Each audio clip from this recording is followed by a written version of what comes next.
खूबसूरत सा बीज से अगर मिसाल लें ना हम, तो वो खूबसूरत सा बीज ला के हम स्टोर रूम में रखते हैं, ठीक और उसका कोई फ़ायदा नहीं।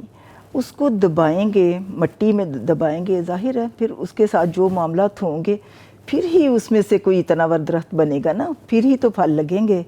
इसी तरह कांट छांट जो है ना, यही सबको लगता है कि ये नुकसानात हैं। कांट छांट को ही हम लोग नुकसानात कहते हैं। थोड़ी सी रोक टोक है, थोड़ी सी पाबंदी है, असल में यही फ़ायदे की है। से उस्ताद साहब, हमने ये बात तो की कि तालीम पहले नहीं है और ये कितना खूबसूरत रिश्ता है और किस बुनियाद पे ये रिश्ते होने चाहिए, लेकिन जब हम बहुओं को ले आते हैं घर में, वहाँ पर खुसूसी तौर पे क्या गलतियाँ होती हैं जो हमारे माशरे में हो रही हैं, जिसकी वजह से हमारा ख़ानदानी निज़ाम इस बुरे तरीके से तबाह हो रहा है? क्योंकि हर रिश्ता तो इस बुनियाद पे नहीं किया जा रहा जो हमें रसूल सल्लल्लाहु अलैहि वसल्लम की गाइडलाइन से मिलता है। नॉर्मली तो हसब नसब को भी और तरह से लिया जाता है कि और बहुओं से डिमांड्स भी बहुत डिफरेंट हैं। मैं चाहती हूँ उस चीज़ों पे आप ज़रूर रोशनी डालें कि जिसकी वजह से बहुएं भी तकलीफ़ में हैं, ख़ानदानी निज़ाम भी बिगड़ रहा है, कि वो क्या मसाइल हैं, वो क्या जराइम हैं जो घरों के अंदर हो रहे हैं।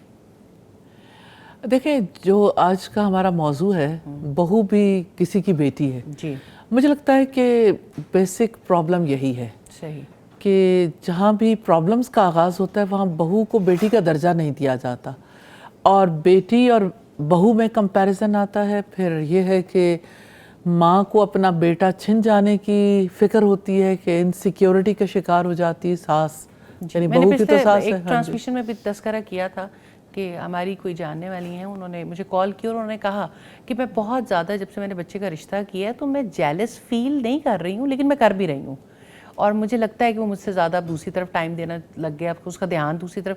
तो ये सब ख्यालात मेरे जहन में जो आ रहे हैं, क्या ये दुरुस्त है या गलत है?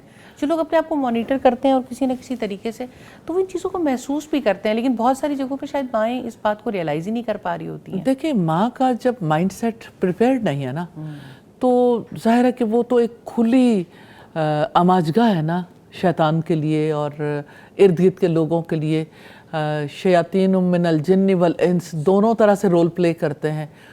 घर के अफराद भी, बेटियां जो हैं वो भी इस जंग में शरीक हो जाती हैं कि वो माँ को जो है वो एक एक चीज़ पे उकसाती हैं कि यहाँ पर आपके साथ ये हो गया, यहाँ ये हो गया। बेटे भी इस जंग में कूद पड़ते हैं, पहले से अगर कोई बहू है वो भी कूद पड़ती है। और फिर ये है कि समटाइम तो ससुर भी कूद पड़ते हैं जी। और फिर ये है कि आपके जो यानी ससुराली रिश्ते हैं और आपके जो अपने मेके के रिश्ते हैं, वो सब भी बहनें, अपनी बहनें, शौहर की बहनें और बाकी रिश्ते सारे वो भी शामिल हो जाते हैं। और एक बच्ची जो है ना, वो यानी वो तन्हा है और हर तरफ से तीर जो है वो उस पर चलाए जाते हैं। तो क्या फिर ये ख़ानदानी निज़ाम की गलती नहीं है कि जहाँ पर एक फ़र्द को ख़ानदान में लाने के बाद सबकी नज़रें इस बात पर होती हैं कि इसको फ़ेल किस तरह से किया जाए? क्या ये कहीं ना कहीं ख़ानदानों की ज़्यादा इंटरफेरेंस नहीं है एक नए रिश्ते में? देखिए, मैं वही बात फिर दोबारा दोहराऊंगी, माइंडसेट चेंज नहीं होंगे तो ये होता रहेगा, गेम होती है। क्या होना चाहिए, आज हम बैठ के बात भी कर लेंगे तो ज़रूरी नहीं कि वो सब कुछ हो जाए। जी, डेफिनेटली हो सकता है, हम अल्लाह ताला से दुआ करते हैं कि किसी के लिए ये बात नफ़ामंद हो जाए, हम तो जायज़ा ले रहे हैं। लेकिन मैं ये समझती हूँ कि इसके ऊपर तो बहुत ज़्यादा काम करने की ज़रूरत है ना, और बहुत ज़्यादा जो है इस पर एजुकेट करने की ज़रूरत है, और ब्रेनस्टॉर्मिंग की ज़रूरत बहुत ज़्यादा है। और बाकायदा, यानी मुझे यूँ लगता है कि देखें, एक खातून जिस वक्त सास बनने जा रही हैं तो उससे पहले वो अपने बारे में यानी ये तो देखती हैं कि अच्छा मैंने बहू लेके आनी है, तो एन उस फंक्शन के लिए कितनी तैयारी होती है कि मुझे कैसा ड्रेसअप होना है, मुझे कैसा फंक्शन करना है, लोगों के सामने अपने रोल को कैसे जो है वो पेश करना है। और उसके लिए, और आजकल के दौर में तो इतने महीनों पहले से जो है वो बाकायदा सिर्फ एक फंक्शन की तैयारी शुरू हो जाती है।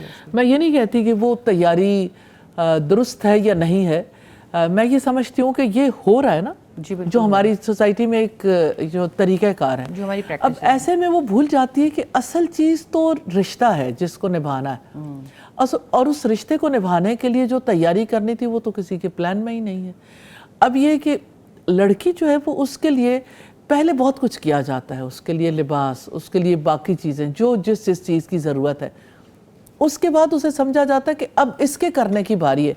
جبکہ بہو یہ سمجھتی ہے کہ جب جیسا میرے ساتھ پہلے کیا جا رہا تھا آئیڈلی اب بھی ویسا ہی کیا جائے. پرنسس ٹریٹمنٹ ہوتا ہے انسان کا جی کہ انسان کو لگتا ہے کہ شاید میں نے اسی فیز میں رہنا, اور پھر آپ اچانک ایک ریالٹی کی دنیا میں چلے جاتے ہیں. جی وہ یعنی بہت ہی برا خواب محسوس ہوتا جو ہے اچانک جس سے اٹھنا پڑ جاتا ہے.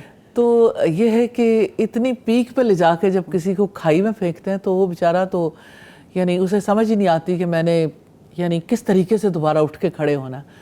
تو بہو جو ہے وہ مجھے لگتا ہے کہ اس کی ایکسپیکٹیشنز اتنی ریز کر کے اسے اچانک جب زمین پہ پھینکا جاتا ہے تو یعنی اسے پینے کو پانی بھی نہیں ملتا غریب کو. تو اس میں دو طرفہ ہی مجھے فیل ہوتا ہے کہ ٹریننگ کی ضرورت ہے, اور جو کچھ ہو رہا ہے اس میں یعنی ہر ایک کو یہ سمجھنا چاہیے کہ یہ صرف دنیا کی زندگی نہیں ہے جس میں ہم نے کسی کے ساتھ اونچ نیچ کر لی تو اس کا حساب نہیں ہونا. ظلم قیامت کی تاریکیوں میں سے تاریکی ہے, اور پھر اب دیکھیں کہ ظلم جو ہے نا حقدار کو اس کا حق نہ دینا ہے, کسی چیز کو اس کے جائز مقام پر نہ رکھنا ہے. تو بہو کا ایک مقام ہے, آپ اسے اپنے بیٹے کی بیوی بنا کے لائی ہیں, اس پر سب سے زیادہ رائٹ اس کے شوہر کا ہے. اب یہ ہے کہ اسے اس رشتے کو نبھانے کے لیے آپس کی ایڈجسٹمنٹ کے لیے ٹائم چاہیے, اسے فیملی میٹرز میں بھی انوالو ہونا ہے, لیکن فیملی میٹر میں سارا دن ساری رات مطلب اس میں آخر کتنا وہ انوالو ہو جائے. اس سے توقع یہ کی جاتی ہے کہ جو ہی اس کی آنکھ کھلے تو وہ فوراً حاضر ہو جائے, اور رات جب تک اس کی آنکھیں بند نہ ہونے لگے وہ سب لوگوں کے سامنے حاضر رہے. تو مجھے یہ بتائیں کہ اس کا رشتہ کس کے ساتھ ہے؟ اس کا رشتہ اگر اپنے شوہر کے ساتھ ہی نہیں جڑے گا تو کس طریقے سے وہ باقی رشتے نبھائے گی؟ اور آپ